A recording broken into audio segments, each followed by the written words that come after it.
A figura que a história imortalizou como Rainha Vitória veio ao mundo em 24 de maio de 1819, no Palácio de Kensington em Londres, em um nascimento que marcaria o destino de um império. Sua mãe, a princesa Vitória Maria Luísa de Saxe-Coburgo-Saalfeld, pertencente à nobre casa de Saxe-Coburgo-Gotha, originária da região que hoje corresponde à Alemanha Central, era filha de um duque e uma condessa. Viúva desde 1814, quando perdeu seu primeiro marido, o príncipe Carlos de Leiningen, um pequeno estado na atual Baviera. Ela assumiu a regência pelo filho ainda criança, Carlos. Mas em 1818 abdicou desse papel para se casar novamente, dessa vez com o príncipe Eduardo, duque de Kent Stratiar, quarto filho do rei Jorge III da Grã-Bretanha. Eduardo, membro da dinastia Hanover, uma linhagem real de origem germânica que, apesar de suas raízes no norte da Alemanha, já se adaptara ao trono britânico há gerações, era um homem de tradição. Seu pai, Jorge III, reinará sobre a Grã-Bretanha e Hanover simultaneamente, embora jamais tenha posto os pés em solo hanoveriano e falasse inglês como língua materna. O casamento entre Eduardo e a princesa Vitória, em 1818, elevou-a à condição de duquesa de Kent. Fruto dessa união, nasceu Alexandrina Vitória, batizada em homenagem a um de seus padrinhos, o czar Alexandre I da Rússia e a própria mãe. O destino, porém, seria cruel. O duque de Kent faleceu de pneumonia em 1820, apenas 8 meses após o nascimento da filha, deixando-a órfã de pai ainda na primeira infância. Curiosamente, Vitória veio ao mundo às 4h14 da manhã, não em um quarto real, mas na sala de jantar do Palácio de Kensington, uma escolha pragmática, já que o local facilitava o transporte de água quente vinda da cozinha. Outro detalhe singular: quem conduziu o parto foi uma médica, a doutora Chá, a mesma que anos depois, traria ao mundo o futuro marido de Vitória, o príncipe Alberto. Um fato que parece quase um presságio de um destino entrelaçado. Na época de seu nascimento, a pequena Vitória ocupava apenas a 5ª posição na linha de sucessão ao trono britânico. Seu batizado, realizado em 24 de junho de 1819 na Cupola Rund de Kensington, foi um evento íntimo, presidido pelo arcebispo da Cantuária, Charles Menner Sutton. Desde cedo a princesa demonstrou traços que a acompanhariam pela vida, uma criança estudiosa, reflexiva e de seriedade precoce, qualidades que se revelariam essenciais quando, em 1837, ela assumisse o cetro de um dos maiores impérios da história. A dinastia Hanover, a qual Vitória pertencia, governava a Grã-Bretanha desde 1714. Seus 2 primeiros monarcas, Jorge I e Jorge II, reinaram como reis da Grã-Bretanha e Irlanda, além de manterem o título separado de reis de Hanover. Mas foi seu avô, Jorge III, quem unificou oficialmente os reinos da Grã-Bretanha e Irlanda em 1801, criando o Reino Unido. Diferente dos absolutismos que dominavam a Europa, os hanoverianos, herdeiros das transformações iniciadas pela Revolução Gloriosa de 1688, exerceram um poder constitucional limitado pelo parlamento, onde as decisões legais cabiam à Câmara dos Comuns e à Câmara dos Lordes. Essa monarquia parlamentar era uma exceção em um continente ainda dominado por soberanos absolutos. O reinado de Jorge III foi palco de mudanças profundas. Sob seu governo, o Império Britânico iniciou uma expansão acelerada, que atingiria seu auge justamente durante o período vitoriano. Embora as colônias norte-americanas tenham se perdido com a independência dos Estados Unidos, as guerras contra a França Revolucionária e Napoleônica culminaram na vitória decisiva de Waterloo, em 1815, consolidando a hegemonia britânica. Essa era também testemunhou a Revolução Industrial, um fenômeno que redefiniria a sociedade. Gênios como Isambard Kingdom Brunel, o engenheiro por trás das primeiras ferrovias e do SS Great Britain, o primeiro navio a vapor totalmente de ferro, Charles Babbage, pioneiro da computação, e Alexander Graham Bell, inventor do telefone, foram produtos desse tempo de inovação sem precedentes. Antes de Vitória subir ao trono, em 1837, o transporte de pessoas e mercadorias na Grã-Bretanha dependia de diligências, que avançavam a modestos 12 km por hora. Durante seu reinado, as ferrovias revolucionaram a velocidade. Nos anos 1830, já se viajava a 30 km por hora, e, em 1850, a 80 km por hora. Navios a vapor traziam matérias-primas para as fábricas do norte, alimentando a indústria têxtil, enquanto produtos exóticos e alimentos antes inéditos chegavam aos mercados britânicos. O país se transformava, a população saltou de 11 milhões no início do século XIX para 37 milhões em 1901, concentrando-se nas cidades industriais, onde operários trabalhavam em fábricas, minas e tecelagens, os motores da nova economia. As cidades, por sua vez, ganhavam uma fisionomia uniforme, graças à importação barata de materiais de construção. A pressão demográfica forçou melhorias urbanas, até 1900 calçadas, iluminação pública, esgoto, água encanada, banheiros internos e gás para cozinha tornaram-se comuns nas novas residências. O progresso industrial, no entanto, veio acompanhado de tensões sociais. Sindicatos surgiram para defender os trabalhadores, e movimentos reformistas passaram a exigir mudanças políticas. Embora as mulheres ainda não tivessem direito ao voto, avanços significativos ocorreram. Em 1872, o voto secreto foi instituído para coibir fraudes. Em 1883, leis proibiram a compra de votos e, embora os parlamentares só passassem a receber salário em 1911, a educação deu um salto quando, na década de 1870, o Estado assumiu a responsabilidade de escolarizar crianças de 5 a 10 anos. Em 1900, 90% das crianças frequentavam a escola regularmente, ainda que no campo, muitas fossem retiradas das salas para ajudar na colheita. A religião, é claro, também ocupava um lugar central nos debates parlamentares da época, refletindo as contradições de uma sociedade em plena transformação. Mas esse é apenas um dos muitos capítulos de uma era que redefiniria não só a Grã-Bretanha, como o mundo inteiro. Por trás das fachadas imponentes dos novos templos anglicanos e católicos, estes últimos, um sinal inegável da crescente tolerância religiosa, a Grã-Bretanha vitoriana escondia uma realidade muito menos gloriosa. Enquanto a inovação industrial impulsionava a prosperidade de uns poucos, leis draconianas sobre o trabalho aos domingos, a pobreza extrema e um sistema penal brutalmente repressivo revelavam as fraturas de uma sociedade que se autoproclamava civilizada. As ruas de Londres, afogadas na foligem das fábricas e no cheiro de esgoto a céu aberto, abrigavam um exército de despossuídos. Crianças esqueléticas que mendigavam nos becos, mulheres forçadas à prostituição pela fome e operários que trabalhavam até 16 horas por dia em condições desumanas. A Rainha Vitória, apesar de reinar sobre um império onde o sol nunca se punha, era uma monarca profundamente conservadora, convencida de que a ordem social era divina e imutável. Para ela, a ideia de que mulheres pudessem votar era uma loucura perversa, e a mobilidade entre classes, uma ameaça à estabilidade do reino. E no entanto foi sob seu cetro que a Grã-Bretanha alcançou o ápice de seu poder. A Marinha Real dominava os oceanos, as colônias se multiplicavam nos 4 cantos do globo, e a era vitoriana seria eternizada como um período dourado, embora, para milhões, esse brilho fosse apenas o reflexo distorcido de uma riqueza que nunca lhes pertenceu. Nada, porém, sugeria que Vitória estivesse destinada ao trono quando nasceu, em 24 de maio de 1819. Quinta na linha de sucessão, sua ascensão parecia tão improvável quanto a de qualquer outra princesa secundária da realeza. Mas o destino caprichoso interveio. Uma sucessão de mortes trágicas entre seus parentes varreu os herdeiros diretos, e aos 18 anos, ela se viu coroada como a rainha de um império. Seu nascimento, aliás, ocorreu em um momento de crise dinástica. Seu avô, Jorge III, já perdia a sanidade há anos, e seu tio, o futuro Jorge IV, governava como regente, um homem cuja reputação de devasso e extravagante só pioraria quando assumisse a coroa. Seu casamento clandestino com uma católica, Maria Fitzherbert, havia sido anulado pela lei, forçando-o a uma união de conveniência com Carolina de Brunswick, um arranjo que terminaria em escândalo público e separação. A única filha do casal, a princesa Carlota, morreu no parto em 1817, levando consigo a última esperança de uma sucessão direta. A monarquia então mergulhou em uma corrida desesperada por um herdeiro legítimo. Os irmãos do rei, todos solteiros ou sem descendência, foram pressionados a se casarem.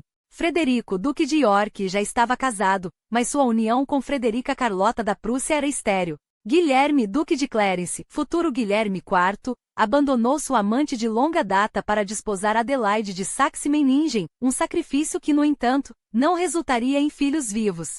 Restava Eduardo, duque de Kent, quarto filho de Jorge III, que aos 50 anos, apressou-se em casar com a viúva princesa Vitória de Saxe-Coburgo-Saalfeld. O casamento, celebrado em 1818, teve um propósito único: garantir a continuidade da dinastia. Vitória já tinha 2 filhos de seu primeiro casamento, e a pequena Alexandrina Vitória, como foi batizada, nasceu em meio a dívidas e incertezas, herdeira de um legado que ainda não sabia que lhe pertencia. Aos 8 meses, seu mundo desabou.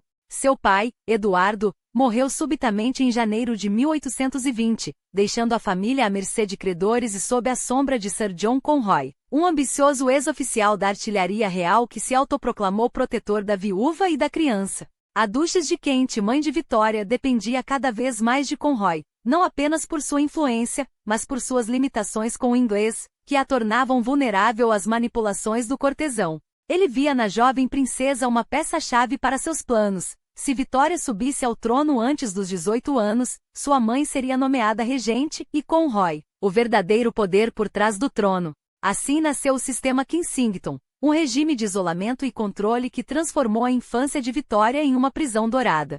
Ela era vigiada a cada passo, proibida de descer escadas sem acompanhamento, forçada a dormir em um pequeno leito no quarto da mãe e privada até de um espaço próprio. Suas aulas, embora rigorosas, com domínio de francês, alemão, italiano, latim e música sob a tutela de mestres como o pintor Richard de Vestal e o cantor Louis de Labache, não compensavam a solidão. Seus únicos refúgios eram os diários que escreveria por toda a vida, mais de 60 milhões de palavras, as roupinhas que costurava para seu cão Dash, um King Charles Spaniel, e as histórias que inventava para suas bonecas, acompanhada pela governanta baronessa Lesen, uma das poucas figuras em quem confia.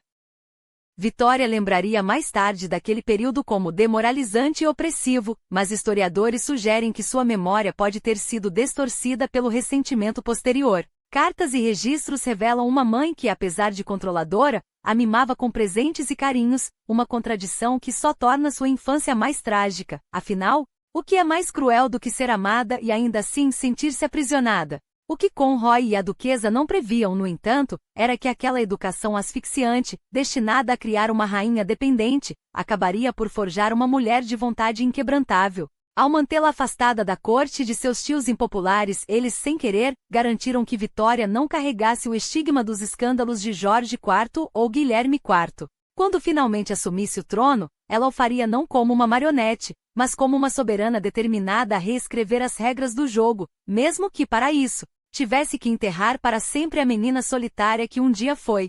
Mas se pensavam que aquela jovem de apenas 18 anos, criada sob a sombra opressora do sistema Kensington, se curvaria às expectativas de uma corte que a subestimava, estavam profundamente enganados. Aqueles anos de viagens reais que deveriam ser meros exercícios de protocolos vazios, revelaram-se, na verdade, o laboratório onde Vitória forjou sua própria imagem. Entre as névoas tóxicas da Black Country, onde o carvão queimava como um presságio da era industrial, e as multidões eufóricas que a aclamavam nas ruas, ela compreendeu algo fundamental. O povo não via nela apenas uma herdeira, mas uma ruptura, uma promessa de renovação. E enquanto Guilherme IV, amargurado, via nessas turnês uma afronta à sua autoridade, Vitória, com a intuição aguçada de quem já conhecia o gosto da manipulação, percebia nelas o germe de seu futuro poder. Foi em Ramsgate, no auge de uma febre que poderia tê-la deixado à mercê de Conroy, que a verdadeira batalha se travou. Enfraquecida pelo corpo, mas não pela vontade, ela resistiu às investidas daquele que sonhava ser seu fantoche, um homem que, na sua arrogância, acreditava que uma adolescente doente seria presa fácil. Mas Vitória, mesmo tremendo de calafrios, manteve os lábios selados. Não haveria assinatura sob coação, nem cargos concedidos à traição. Aquela recusa não foi apenas um ato de rebeldia, foi a primeira rachadura no muro que a aprisionava. E quando a notícia da morte de Guilherme IV chegou às 6 da manhã daquele 20 de junho de 1837, não foi uma menina assustada que desceu as escadas de Kensington Palace, mas uma soberana que já sabia o peso de sua coroa. O gesto simbólico de remover sua cama do quarto da mãe não foi mera petulância, foi uma declaração de guerra. Em poucas horas, Vitória desmantelou o sistema que a oprimira por anos. Conroy, o arquiteto de sua clausura, foi expulso sem cerimônia. A duquesa de Kent, sua mãe, encontrou-se relegada a aposentos distantes, primeiro em Buckingham, depois em Belgrave Square, um exílio dourado, onde sua influência não passaria de um eco. Até mesmo o nome Alexandrina, que carregava como um fardo desde o nascimento, foi abandonado. De então em diante, ela seria apenas Vitória, um nome que soava como um manifesto. Seu primeiro encontro com o Conselho de Acessão foi um espetáculo de autoridade. Os 97 lordes, ministros e oficiais que se reuniram na Sala Vermelha de Kensington esperavam, talvez, uma figura tímida, ofuscada pela magnitude do cargo. Em vez disso, depararam-se com uma jovem de pouco mais de 1,5 m que, segundo o próprio Duque de Wellington, não apenas ocupava sua cadeira, preenchia a sala. Aquela presença magnética, aliada à habilidade de escutar mais do que falar, desarmou até os mais céticos. Quando deixou o palácio pela primeira vez como rainha, sozinha, vestida de luto pelo tio que nunca a compreenderá, não foi a sombra da duquesa de Kent que a seguiu, mas o murmúrio de uma nação que começava a acreditar em seu destino. A coroação, é verdade, foi um caos de erros. O bispo tropeçou nas palavras, o anel foi colocado no dedo errado, o nobre idoso desabou no chão. Mas o povo, ávido por simbolismo, não se importou. Para eles, o que importava era a imagem da jovem rainha, pálida sob o peso da coroa, erguer-se diante de Westminster Abbey enquanto os sinos repicavam e os fogos de artifício iluminavam Hyde Park. Como me senti orgulhosa de ser rainha de tal nação, escreveu em seu diário naquela noite. Não eram palavras vazias. Era o reconhecimento de um pacto. Ela daria ao povo a grandiosidade que mereciam, e eles, em troca, lhe dariam a lealdade que seus antecessores haviam dilapidado. Os primeiros meses de reinado foram um idílio. A juventude de Vitória, seu distanciamento dos escândalos dos tios, sua aparente fragilidade, tudo conspirava para pintar um quadro de esperança. Mas a corte, como sempre, era um ninho de serpentes. E quando a rainha, em sua inexperiência, permitiu que sua dependência de Lord Melbourne se tornasse excessiva, os rumores começaram a rastejar. Um homem 40 anos mais velho, viúvo e sem herdeiros, que a tratava com uma afeição quase paternal. Ou seria algo mais?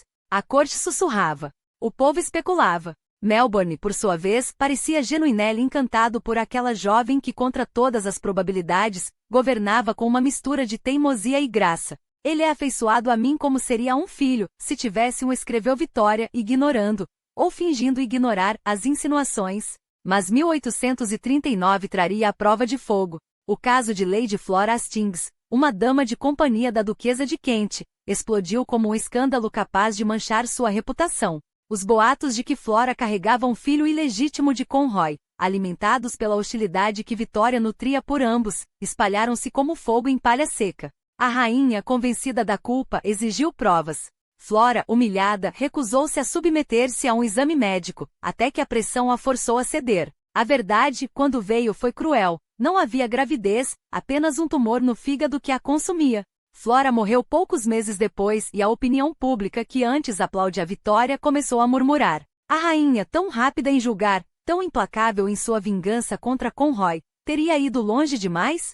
Pela primeira vez, o trono que parecia tão seguro começou a tremer. Mas o escândalo de Flora Hastings foi apenas o início. Em fevereiro, quando exames médicos comprovavam sua virgindade, a família Hastings, Conroy e os Tories, agora unidos contra a rainha, transformaram a imprensa em uma arma. Acusaram Vitória de espalhar calúnias sobre Lady Flora, de manipular a opinião pública com mentiras cruéis. O povo, antes fascinado por sua juventude e determinação, começou a vaiá-la em aparições públicas. O trono, que deveria ser intocável, agora parecia manchar-se com as sombras da dúvida. Seria a rainha uma soberana justa, ou uma mulher impulsiva, capaz de destruir reputações por capricho? Como se não bastasse, um novo abalo sacudiria os alicerces de seu reinado. Em 1839, explodiu a crise dos aposentos reais, um conflito que expôs, de forma brutal, quão pouco Vitória compreendia os limites de seu poder. Lord Melbourne, seu mentor e primeiro-ministro, renunciou após liberais e Tories unirem-se contra um projeto de lei que suspendia a Constituição da Jamaica, tirando o poder político dos donos de plantações que resistiam ao fim da escravidão. Um governo conservador, liderado por Robert Peel, deveria assumir. Mas Vitória, teimosa e apegada a Melbourne, recusou-se a seguir a tradição. Negou a Peel o direito de substituir suas damas de companhia, todas ligadas aos Whigs, nos aposentos reais. Era uma afronta à prática constitucional, um gesto que sugeria que a rainha colocava lealdades pessoais acima do bem do país. Peel, orgulhoso e intransigente, recusou-se a governar sob tais condições. Melbourne voltou ao poder, mas o dano estava feito. A imprensa e o parlamento questionavam abertamente: seria Vitória capaz de reinar como uma monarca constitucional, acima das disputas partidárias? Ou era apenas uma jovem obstinada prisioneira de suas próprias emoções? Quando, em 1841, O apoio a Melbourne esvaiu-se de vez e Peel finalmente assumiu, a rainha foi forçada a substituir suas damas. O casamento em 10 de fevereiro de 1840 não foi apenas uma união pessoal, foi um espetáculo político. Pela primeira vez, uma cerimônia real foi planejada para encantar o povo. Vitória em um vestido de cetim branco, uma escolha ousada, que rompia com a tradição das pesadas vestes reais, apareceu como uma mulher, não apenas como uma rainha. O branco, que simbolizava pureza, tornaria-se o padrão para noivas em todo o mundo. Os diamantes turcos, a grinalda de flores de laranjeira, o uniforme de marechal de campo de Albert, tudo foi calculado para transmitir uma imagem de glória, juventude e renovação. Quando a procissão avançou pela Capela Real de St. James com Lord Melbourne à frente e Vitória no braço do Duque de Sussex, substituindo o pai que nunca conheceu, o povo nas ruas aclamou. A rainha, outrora vaiada, era agora idolatrada. E o que começou como uma aliança estratégica logo floresceu em paixão. Vitória, que em seu diário chamaria o dia do casamento de o mais feliz de minha vida, encontrou em Albert não apenas um marido, mas um companheiro de trono. Apesar de compartilharem visões tradicionais, ele, o chefe da família, ela, a soberana que deveria submeter-se à sua orientação, Albert provou ser um parceiro devotado. Quando a primeira gravidez de Vitória, em 1840, a deixou frágil, foi ele quem leu os despachos governamentais à sua cabeceira. Quem assumiu suas responsabilidades sem jamais usurpar sua autoridade. Trabalhavam lado a lado em mesas contíguas em Buckingham Palace, enquanto o reino observava, fascinado, a imagem de uma família real perfeita. Até mesmo a reconciliação com sua mãe, incentivada por Albert, parecia possível. Mas o destino, como sempre, tinha outros planos. Em 10 de junho de 1840, enquanto Vitória e Albert viajavam para visitar a Duquesa de Kent, um tiro ecoou. Edward Oxford, um jovem de 18 anos, disparou contra a carruagem real. As balas erraram, ou, como ele depois alegaria, a arma estava descarregada. O atentado falhou, mas seu impacto foi imediato. A rainha, antes criticada, tornou-se uma mártir. Oxford foi julgado por traição, declarado louco e enviado para um asilo antes de ser exilado na Austrália. Mas o incidente marcou o início de uma era sombria. Entre 1842 e 1882, Vitória sofreria 6 outros atentados, e em cada um, sua reação só aumentaria seu prestígio. Em 1842, quando John Francis tentou assassiná-la no Mall, ela não se escondeu. No dia seguinte, montou novamente pelo mesmo caminho, desafiando o atirador a aparecer, uma armadilha que a polícia usou para capturá-lo. A coragem da rainha, combinada com a imagem de mãe devotada a seu primeiro filho, a princesa Vicky, nasceria naquele ano, apagou as memórias dos escândalos passados. O povo esqueceu Flora Hastings, esqueceu a crise dos aposentos. Vitória não era mais a jovem impulsiva. Era a rainha-mãe, o símbolo de uma nação. E ao lado de Albert, ela construía não apenas uma família, mas um legado. 9 filhos se seguiriam, cada nascimento celebrado como uma bênção, embora as gravidezes para Vitória fossem um fardo. A depressão pós-parto a assombrava, e ela detestava a fragilidade que a maternidade lhe impunha. Mas o povo nunca soube disso. Para o mundo, ela era a rainha perfeita, e com Albert a seu lado, parecia que nada poderia abalar seu reinado. Até que a tragédia bateu à porta. Esgotada pelas sucessivas gestações, Vitória recorreu ao clorofórmio para aliviar as dores do parto durante suas 8ª e 9ª gravidezes? Uma escolha audaciosa que desafiou tanto os clérigos, que a consideravam uma afronta aos desígnios divinos, quanto parte da comunidade médica que a julgava perigosa. Mas a rainha, pragmática como sempre, não se deixou intimidar. Se a ciência oferecia alívio, ela o aceitaria, mesmo que isso significasse romper com tradições ultrapassadas. Essa atitude, aliás, reforçou sua imagem de soberana moderna, disposta a abraçar o progresso em nome do bem-estar, seu e de suas súditas. E foi justamente nessa aparente harmonia doméstica que Vitória e Albert forjaram seu maior trunfo, a fachada de uma família real unida, feliz e exemplar. Ao contrário da frieza distante que marcava a criação dos filhos da nobreza, o casal se dedicava ativamente à educação e ao afeto dos 9 herdeiros. Albert, em particular, quebrava todos os protocolos ao brincar no chão com as crianças, organizar caçadas ao tesouro nos jardins de Buckingham, ou liderar coros natalinos com entusiasmo quase infantil. Vitória, em suas páginas íntimas, não escondia a admiração. Ele é tão bondoso com eles, tão alegre. É impossível não se encantar. Essas cenas cuidadosamente compartilhadas com o público através dos jornais ilustrados, uma novidade da época, transformaram a monarquia em algo tangível, quase familiar. O Natal, antes uma celebração modesta, ganhou o brilho das tradições que Albert importou da Alemanha. O pinheiro decorado, os presentes trocados, a mesa farta. Hoje, essas mesmas tradições ainda iluminam lares britânicos, um legado que sobreviveu há séculos. Mas não era apenas o afeto que cativava os súditos.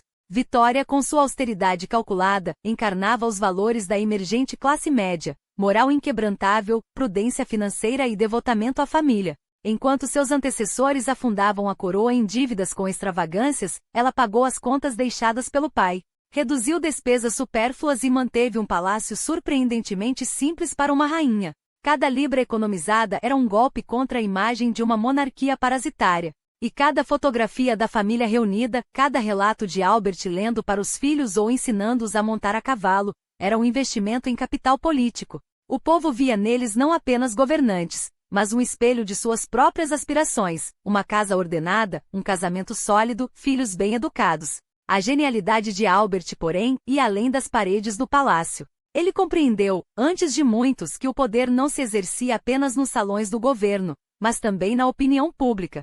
Por isso, em 1857, Vitória oficializou seu título, Sua Alteza Real, o Príncipe Consorte, um reconhecimento tardio, mas necessário, do papel que ele já desempenhava há anos. Eles são uma só pessoa, observou o político Charles Greville. Ele ama o que ela detesta, os negócios de Estado, e era verdade. Enquanto Vitória se irritava com as minúcias da administração, Albert as dominava com precisão cirúrgica. Sua primeira grande jogada foi afastar a baronesa Lesen, a confidenta alemã de Vitória, cuja influência ele via como uma ameaça. Com a morte de Lord Melbourne em 1842, a rainha, perdida sem seu mentor, tornou-se inteiramente dependente do marido. Não que isso a tornasse uma marionete, Vitória mantinha o controle final das decisões, mas agora contava com um estrategista brilhante ao seu lado. Esse equilíbrio seria posto à prova quando a fome assombrou a Irlanda. Entre 1845 e 1852, a praga da batata ceifou mais de 1 milhão de vidas e lançou outro 1 milhão ao exílio.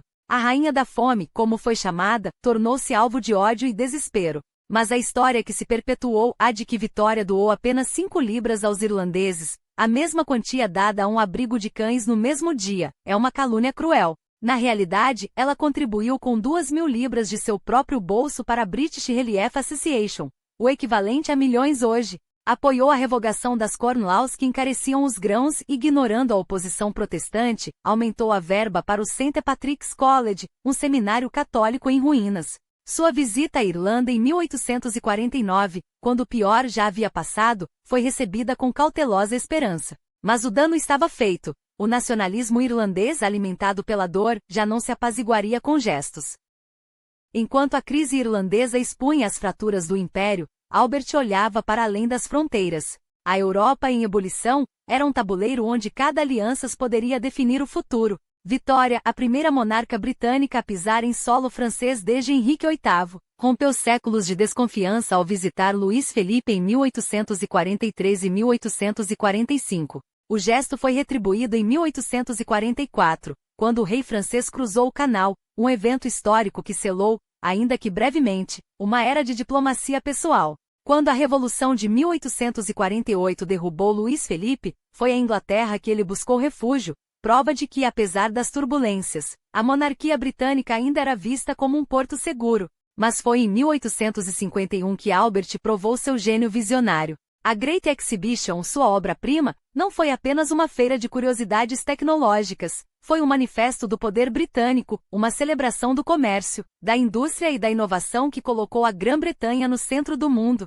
Sob a imensa estrutura de vidro e ferro do Crystal Palace, mais de 100.000 expositores, desde máquinas a vapor até o diamante Koh-i-Noor, saqueado da Índia, desfilavam diante de um público extasiado. Albert, sempre atento às desigualdades, insistiu em preços acessíveis. Enquanto os ricos pagavam 3 guinéus por uma assinatura, uma fortuna, os operários podiam entrar por um shilling. 6 milhões de pessoas, quase um terço da população britânica na época, passaram pelas portas da exposição. Muitos viam pela primeira vez maravilhas além de suas aldeias, outros, como Vitória, ficaram obsedados. A rainha visitou a feira quase diariamente por 3 meses, maravilhada com cada invenção, cada produto exótico. O sucesso foi tão retumbante que até Napoleão III, então presidente da França, convidou o casal para a Exposition Universelle de 1855. O encontro em Paris foi um triunfo diplomático, jantares no Versailles, uma visita ao túmulo de Napoleão Bonaparte e, acima de tudo, a mensagem clara de que a Grã-Bretanha e a França podiam ser rivais sem serem inimigas.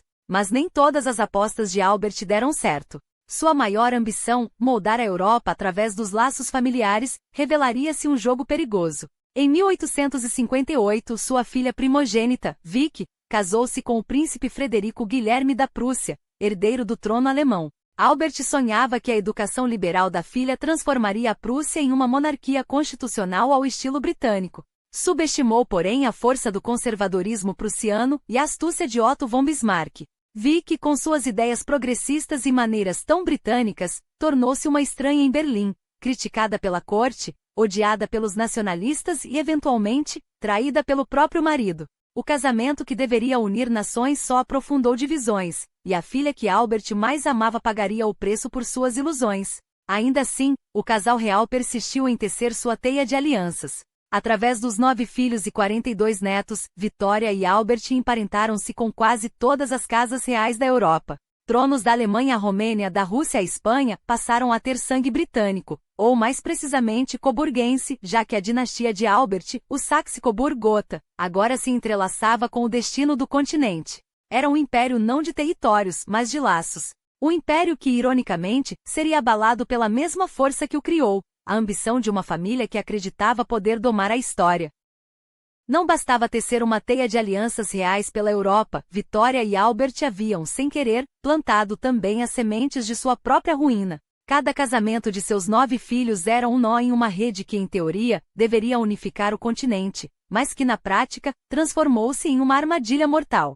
Sua filha mais velha, Vicky, deu à luz uma prole que se espalhou como raios de uma mesma tempestade. Sofia tornou-se rainha da Grécia, casando-se com um príncipe helênico e levando consigo não apenas o sangue coburguense, mas o peso de um legado que nem mesmo os deuses do Olimpo poderiam sustentar. O segundo filho, o príncipe Alberto Eduardo, herdeiro direto do trono britânico, desposou Alexandra da Dinamarca, atando a coroa inglesa aos reinos nórdicos. Mas foi o casamento de sua terceira filha, Alice, com Luís IV, grão-duque de Hesse, que aprofundou os laços com os estados alemães, como se cada união fosse um prego a mais no caixão de uma Europa já convalescente. E então veio a Rússia. A quarta filha, Alfreda, casou-se com Maria Alexandrovna, filha do tsar Alexandre II, selando uma aliança que deveria ser de aço, mas revelar-se-ia de vidro. Mais tarde, a neta de Vitória, Alexandra, ou Alix como era chamada, desposaria Nicolau II, o último dos Romanov, carregando consigo não apenas o nome da avó, mas também sua maldição genética, a hemofilia, um espectro que assombraria o herdeiro do trono russo, o czarevich Alexei, e aceleraria o colapso de uma dinastia já cambaleante.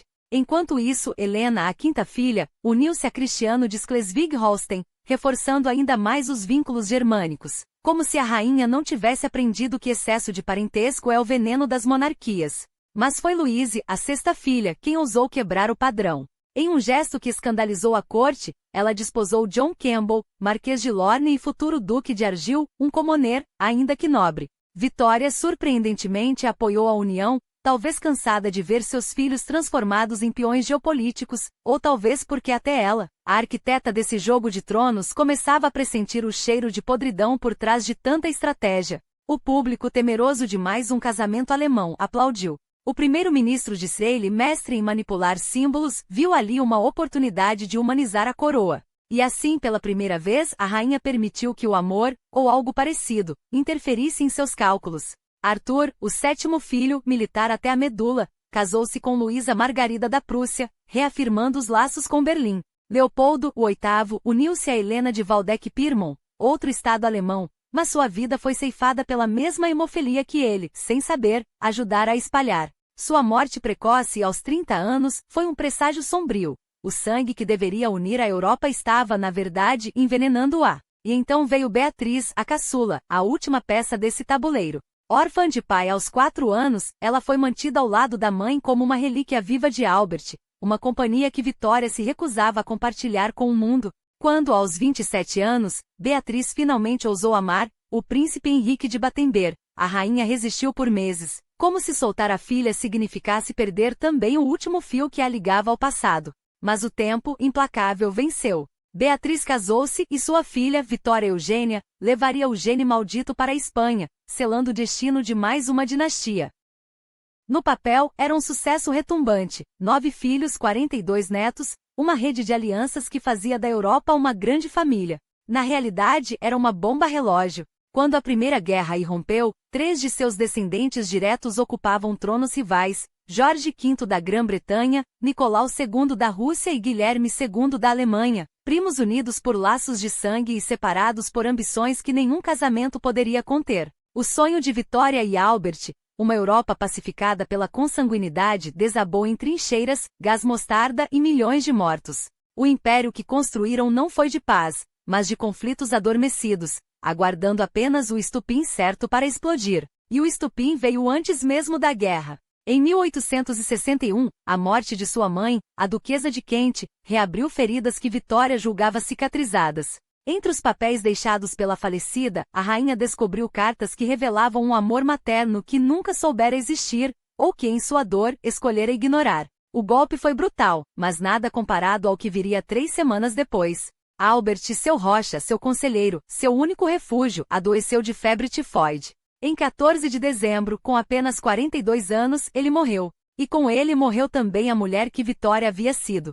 Minha vida como uma pessoa feliz terminou, escreveu ela ao tio Leopoldo, em uma carta onde cada palavra parecia arrancada de sua própria carne. O mundo acabou para mim. A rainha que outrora encarnara o ideal de família monárquica agora mal conseguia falar. Em uma reunião do conselho privado, 3 semanas após a morte de Albert, Vitória permaneceu em silêncio, paralisada pela dor. O luto não foi um período, foi uma sentença. Vestiu-se de preto pelo resto de seus dias como se o próprio tecido pudesse absorver a escuridão que a consumia. Evitou a luz do público, recuou para os castelos que outrora dividira com o marido, Balmoral, com suas colinas nevoentas, Osborne, com seus jardins que Albert tanto amara, Windsor, onde cada corredor ecoava sua ausência. O povo que antes a idolatrava começou a murmurar. A rainha invisível, a soberana que se escondia atrás de cortinas de crepe, era um fantasma no trono. Jornais questionavam sua capacidade de governar. Alguns, mais ousados, chegavam a clamar pela abolição da monarquia.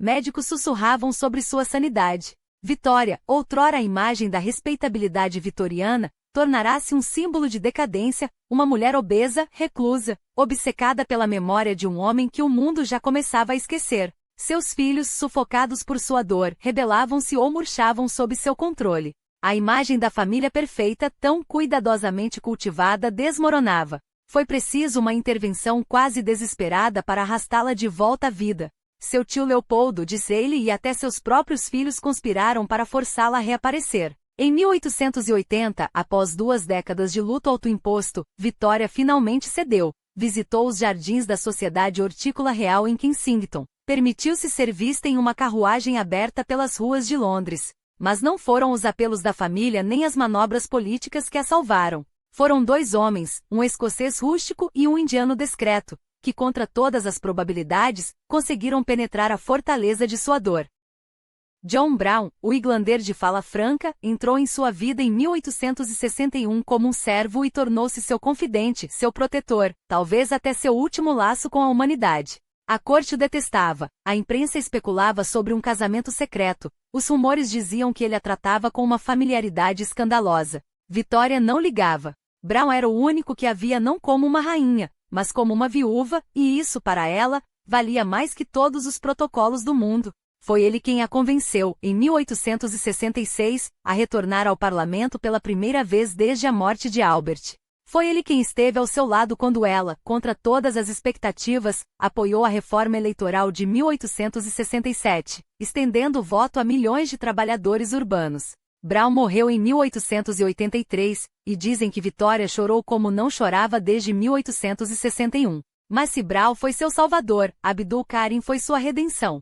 O Munshi indiano, um servo de origem modesta, tornou-se seu professor, seu secretário, seu elo com o império que ela apenas começava a compreender. A corte o odiava ainda mais do que a Brown, um homem de pele escura de classe baixa, que ousava dar lições à rainha. Vitória, no entanto, aprendeu urdu com ele, discutiu filosofia, deixou-se fascinar por uma Índia que não era apenas colônia, mas civilização. Karim foi seu último grande amor intelectual, e talvez, o único que nunca traiu. Foi nesse renascimento tardio que Vitória redescobriu seu império. Não mais como a jovem rainha que herdara um trono, mas como a matriarca de um domínio que se estendia por um quinto do globo. Sob seu reinado, a Grã-Bretanha engoliu nações, continentes, oceanos. A Índia, joia da coroa. A África, partilhada como um banquete entre potências. As ilhas do Caribe, transformadas em entrepostos de açúcar e escravos.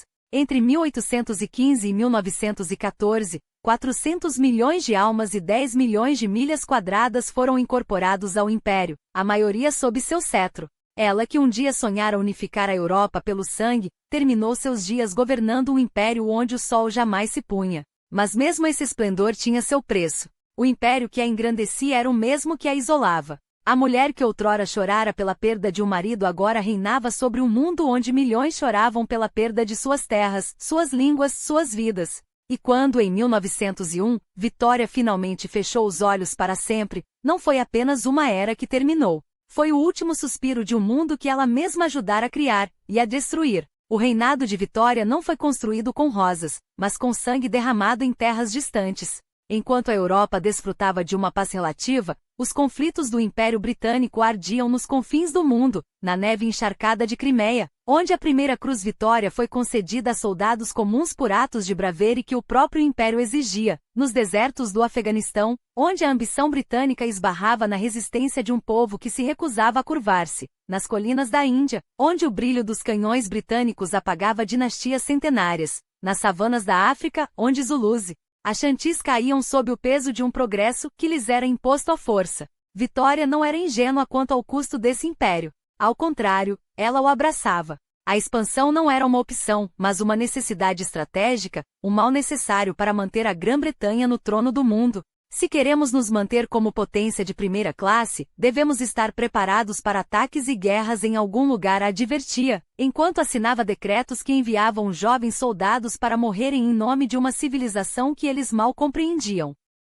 E quando, em 1º de maio de 1876, o parlamento a coroou imperatriz da Índia, não foi um título vazio. Era a consagração de décadas de dominação, uma coroa forjada com o aço das baionetas e o ouro saqueado de principados depostos. Vitória já conhecia bem o gosto amargo desse poder. Nos anos 1840, havia expressado nojo pela ganância da Companhia das Índias Orientais, aquele monstro híbrido de corporação e Estado que sugara as riquezas do subcontinente enquanto esmagava sua soberania. Sinto pena desses pobres príncipes indianos depostos, escreveu em 1856. Como se a compaixão pudesse lavar as mãos manchadas de um império que ela mesma ajudara a expandir. Um desses príncipes, Dulein Singh, o último Maharaja do Império Sikh, havia sido destronado aos 10 anos de idade, sua terra roubada, sua herança reduzida a uma pensão britânica. Quando o conheceu em 1854, já convertido ao cristianismo por conveniência política, Vitória o recebeu com a condescendência de uma rainha que via nele não um igual, mas um troféu vivo de sua própria grandeza. Anos depois, quando Sim tentou reclamar seu trono, foi esmagado, só recebendo o perdão de Vitória em 1890, quando já não representava ameaça alguma. Um gesto de clemência tardia, quase cruel em sua ironia. Mas a imperatriz tinha seus favoritos. Entre eles Abdul Karim, o servo indiano que se tornou seu confidente, ensinando-lhe urdu e compartilhando visões de um mundo que ela jamais pisaria. Vitória nunca visitou a Índia apesar de governá-la. Seu império era um mapa que ela percorria com os dedos, nunca com os pés. Ainda assim, em 1887, quando celebrou seu jubileu de ouro, foi como uma deusa distante que recebeu a adoração de um povo que mal conhecia suas colônias. As ruas de Londres ferveram de entusiasmo enquanto ela, sorrindo pela primeira vez em décadas, passava em sua carruagem aberta, um sorriso raro, quase forçado, capturado pelas lâminas da fotografia como um fantasma de alegria em meio a tanto luto. O dia chegou, e estou sozinha, escreveu em seu diário naquela mesma noite, enquanto a nação a aclamava. A solidão era o preço de seu trono. Porém, o tempo cura até as feridas de uma rainha. Em 1897, no Jubileu de Diamante, Vitória não era mais a viúva reclusa, mas a avó da nação, uma matriarca cujos cabelos brancos simbolizavam não fraqueza, mas a permanência de um império que parecia eterno. Do fundo do coração, agradeço ao meu amado povo. Que Deus os abençoe, telegrafou, enquanto milhares de mensagens de congratulações chegavam de todos os cantos do globo. A era vitoriana, afinal, não era apenas dela. Era deles, esse povo que, em sua maioria, jamais veria as riquezas que seu trabalho gerava, mas que agora se orgulhava de pertencer a algo grandioso. Para a classe média em ascensão, aqueles que não morriam de fome nas fábricas nem apodreciam nas trincheiras coloniais, a vida era um banquete, parques públicos floresciam, clubes de cricket e futebol multiplicavam-se, teatros e music halls ecoavam com risos e canções. Até os museus como Victoria e Albert, inaugurado em 1852, eram templos onde a burguesia podia adorar os frutos do progresso sem questionar seu custo. Mas 1901 não trouxe apenas glória. Aos 81 anos, Victoria era uma sombra de si mesma. A rainha que outrora enchia salões com sua presença agora se encolhia em uma cadeira de rodas, seus ossos retorcidos pela osteoartrite, suas vestes alteradas para acomodar a corcunda que o tempo e a dor lhe impuseram. Os últimos meses foram uma sucessão de golpes. A morte de seu segundo filho, Alfredo, em julho de 1900, um homem quebrado pelo álcool, pelo escândalo do suicídio do próprio filho e pelo colapso de seu casamento, a perda de seu neto predileto, Christian Victor, levado pela malária em outubro, seguido de perto pela morte de seu pai. Cada luto era uma faca que ia minando o pouco que restava de sua força. Ela não só encolheu em estatura, mas também em espírito observaram seus acompanhantes. A rainha que devorara continentes agora mal conseguia engolir um bocado de comida. Mesmo quase cega, porém, não abandonou sua caneta. Até 13 de janeiro de 1901, continuou a escrever em seu diário, como se as palavras pudessem adiar o inevitável. Quando a morte finalmente chegou na tarde de 22 de janeiro, foi nos braços de seu neto, Guilherme II, o mesmo Kaiser que décadas depois, levaria a Europa à ruína. Seu último suspiro ecoou por um império que sem ela começaria a rachar. Vestida de branco, com o véu de noiva que usará ao lado de Alberto, Victoria foi levada de volta a Londres em um cortejo fúnebre que parou uma nação. Nas ruas, multidões choravam não apenas pela rainha, mas por uma era que morria com ela. Em Windsor, seu caixão foi depositado ao lado de Alberto, como ela pedirá, junto a joias, moldes das mãos de seus filhos e secretamente, uma mecha de cabelo e uma foto de John Brown, o servo escocês que diziam, havia sido seu último amor. Sobre a porta do mausoléu suas palavras finais, adeus meu amado. Aqui enfim, descansarei contigo. Contigo em Cristo ressuscitarei. Quando o sol se pôs naquele 22 de janeiro, não foi apenas uma mulher que partiu. Foi o fim de um mundo onde a Grã-Bretanha ainda podia se iludir com a ideia de que seu império era eterno. Victoria, a rainha que nunca acreditou que uma mulher pudesse governar, provou ao mundo que uma mulher poderia, e o faria com mão de ferro, mesmo que essa mão tremesse de dor no final. Mas o preço de seu reinado não seria pago apenas por ela. Seria herdado pelas gerações que viriam em trincheiras ensanguentadas, em nações divididas, em um século que aprenderá tarde demais que nenhum império dura para sempre. A morte de Victoria não encerrou seu reinado, apenas revelou sua sombra. Quando seus diários e cartas foram finalmente liberados, o mundo descobriu o alcance de uma influência que, embora velada pela fachada da monarquia constitucional, havia moldado políticas, destinos e até mesmo o curso da história. Ela não governava com decretos, mas com 3 armas silenciosas: o direito de ser consultada, o direito de encorajar e o direito de advertir, como definiu Walter Bagehot. E com elas mais de uma vez desviou o rumo de ministros, reescreveu estratégias e impôs sua vontade sem jamais parecer fazê-lo. Victoria, a mulher que duvidava de si mesma, havia se tornado uma mestre da política, não pelo trono que ocupava, mas pela imagem que construía. Por trás da fachada de esposa devota e mãe exemplar, o ideal que os vitorianos adoravam e no qual se reconheciam, escondia-se uma estrategista que soube transformar fraqueza em poder. Enquanto seus antecessores, uma sucessão de reis instáveis e impopulares, haviam manchado a coroa com escândalos, ela a lavou com moralidade rígida, cerimônias públicas e uma acessibilidade calculada. Abriu Kensington Palace ao povo em 1899, transformou casamentos reais em espetáculos nacionais e fez de suas aparições, como na Grande Exposição, momentos de comunhão entre a monarquia e a nação. Victoria não apenas reinou sobre a era industrial, ela a personificou. Progresso e tradição, expansão e ordem, ferro e rendas. Seu legado, no entanto, é uma tapeçaria de luzes e sombras. Para seus contemporâneos e descendentes foi a Era Dourada, um império em sua máxima extensão, uma economia em ebulição, uma sociedade que se via como o ápice da civilização. Mas a história, implacável, agora pergunta: a que custo? As chaminés das fábricas que enriqueceram a Grã-Bretanha também enegreceram pulmões infantis. Os navios que levaram a bandeira britânica aos confins do mundo carregavam consigo a exploração de povos que nunca pediram para ser súditos. E a paz europeia que Vitória e Alberto sonharam tecer através de casamentos dinásticos desmoronou em 1914, quando seus próprios netos, o Kaiser Guilherme II, o czar Nicolau II, o rei Eduardo VII, lideraram nações umas contra as outras em uma guerra que enterrou para sempre a ilusão de uma Europa unida por laços de sangue. Hoje seus descendentes ainda ocupam tronos, seu rosto ainda ilustra livros escolares, e sua imagem, a rainha idosa de vestido negro, símbolo de luto eterno, permanece gravada no imaginário coletivo. Mas a Vitória que emerge dos arquivos não é apenas a matriarca severa ou a viúva inconsolável. É uma mulher que, dentro dos limites de um sistema que a queria silenciosa, manobrou, resistiu e por vezes dominou. Uma rainha que soube ser ao mesmo tempo o rosto e a mão oculta do império. E agora a pergunta que persiste: foi ela uma figura passiva, manipulada por conselheiros homens e alheia ao sofrimento de seu povo? Ou uma governante astuta que jogou com as cartas que tinha, poucas, mas bem usadas, para manter o império de pé, mesmo que às custas de silêncios convenientes? A história não dá respostas fáceis. Só nos deixa com seu retrato, e com a sombra de suas escolhas.